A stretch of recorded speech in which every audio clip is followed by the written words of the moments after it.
Hello நண்பர்களே, வணக்கம். நான் உங்கள் பிரியா. நம்ம இன்னைக்கு பார்க்க போகிற பதிவு என்ன அப்படின்னு பார்த்தீங்கன்னா, நாளைக்கு நம்மளுக்கு கார்த்திகை தீபம் வருதுங்க. நாளைக்கு நான் சொல்ல போகிற இந்த ஒரு தானியத்தை வைத்து நீங்கள் ஒரே ஒரு அகல் விளக்கு மட்டும் ஏற்றுங்க. கட்டாயமாக உங்கள் வாழ்க்கையில் இருக்கக்கூடிய எவ்வளோ பெரிய கடன் பிரச்சனையாக இருந்தாலும், தீராத பண பிரச்சனையாக இருந்தாலும் கூடிய விரைவில் உங்களுக்கு அதுக்கான பலன்கள் கிடைக்கும். உங்களுக்கு வேற யாருக்கிட்டையாச்சும் இருந்து உங்களுக்கு பண வரவு வர வேண்டியது இருக்கு. ஆனால் அவங்க ரொம்பவும் இழுத்தடிச்சுட்டே இருக்கிறாங்க. அந்த மாதிரி இருக்கிறவங்கலாம் இதை நாளைக்கு நீங்கள் தாராளமாக நீங்கள் செஞ்சு பார்க்கலாம். கட்டாயமாக உங்களுக்கு பலன் கிடைக்கும். நம்மளுக்கு இந்த திருகார்த்திகை தீபம் எதனால வருது அப்படின்னா, நம்மளுக்கு நம்மளோட அண்ணாமலையார் நாளைக்கு அக்னி ஸ்வரூபமாக நம்மளுக்கு காட்சி தந்தனால தான் நம்ம திருகார்த்திகை தினம் அப்படின்னு கொண்டாடுறோம்.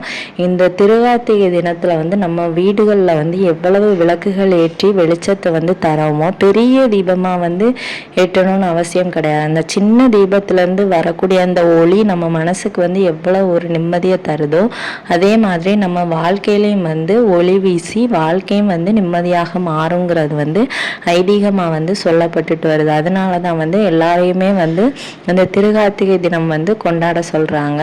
ஸோ நாளைக்கு நீங்கள் திருகார்த்திகை தினம் கொண்டாடுறவங்களா இருந்தீங்க அப்படின்னா, கண்டிப்பாக உங்கள் வீட்டில் இருக்கக்கூடிய எல்லா அறைகள், மொட்டை மாடி, அப்புறம் காம்பவுண்ட் சவர், படிக்கட்டு, அப்புறம் வீட்டில் இருக்கக்கூடிய அறைகள் எல்லாம் சேர்த்து மொத்தம் 27 விளக்குகள் ஏற்றணும்.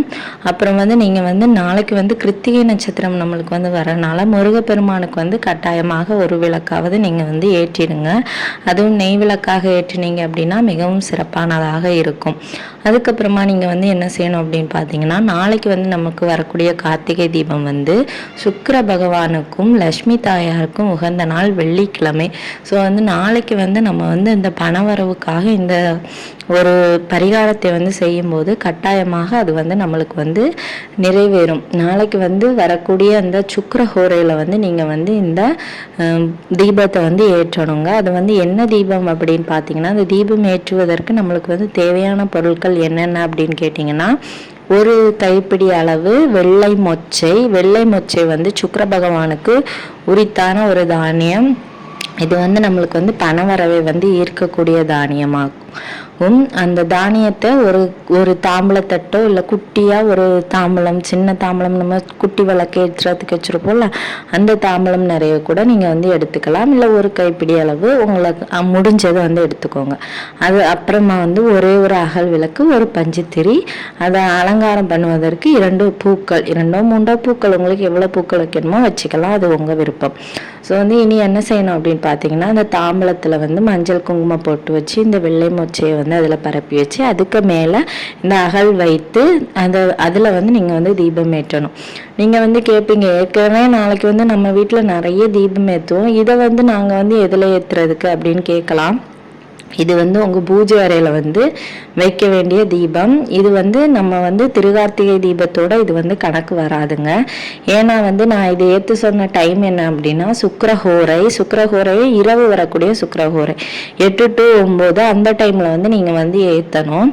மற்ற நம்ம திருகார்த்திகை தீபம் எப்போ ஏற்றணும்னு உங்களுக்கு தெரியும். மாலை 6 மணிக்கு மேலே அண்ணாமலையார் தீபம் நம்ம பார்த்ததுக்கு அப்புறமா நம்ம திருகார்த்திகை தீபம் எல்லார் வீட்லேயும் ஏற்ற ஆரம்பிச்சிருவோம். இது நம்மளுக்கு சுக்கிரஹோரையில் ஏற்றணும்.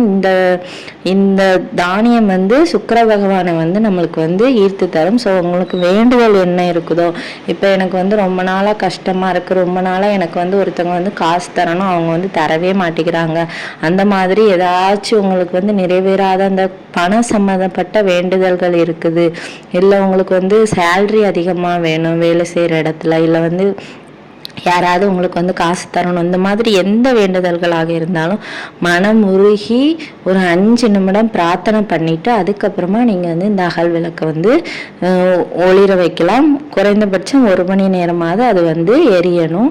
அதுக்கப்புறமா அதுவாக குளிர்ந்தாலும் பரவாயில்ல, நீங்கள் இல்லாட்டி நீங்கள் அதை குளிர்விச்சிருங்க. குளிர்விச்சதுக்கப்புறமா அந்த தானியம் அப்படியே இருக்கும். அதை மறுநாள் காலையில் ஏதாவது பறவைகளுக்கு நீங்கள் உணவாக கொடுக்கலாம். அது இல்லாட்டி கால்படாத இடத்துல ஏதாவது செடி மூட்டில் கொண்டு போய் தட்டிடுங்க. அதில் அதுவும் ஏதாச்சும் சாப்பிட்டுட்டு போகும். முடிஞ்ச அளவுக்கு இந்த தீபத்தை வந்து நாளைக்கு வந்து ஏற்றுவதற்கு நீங்கள் வந்து ட்ரை பண்ணுங்கள். கட்டாயமாக லட்சுமி தேவியின் அருளும் சுக்கிர பகவானின் அருளும் வந்து உங்களுக்கும் உங்களுடைய குடும்பத்தில் இருக்கிறவங்களுக்கும் தாராளமாக கிடைக்கட்டும். இதை வந்து நீங்கள் மட்டும்தான் செய்யணுமான்னு கேட்டால் ஃபேமிலியில் உள்ள யாருனாலும் செய்யலாம், ஒரு ப்ராப்ளமும் கிடையாது. உங்களுக்கு யாருக்கு செய்யணும்னு தோணுதோ அவங்க வந்து செஞ்சு பாருங்கள், கட்டாயமாக நல்ல பலன் கிடைக்கும். இந்த பதிவு வந்து உங்களுக்கு உபயோகமாக இருக்கும்னு நினைக்கிறேன். இந்த பதிவு உங்களுக்கு உபயோகமாக இருந்துச்சு அப்படின்னா லைக் பண்ணி ஷேர் பண்ணுங்கள். இந்த வீடியோவின் முழு பதிவை பார்த்ததற்கு மிக்க நன்றி.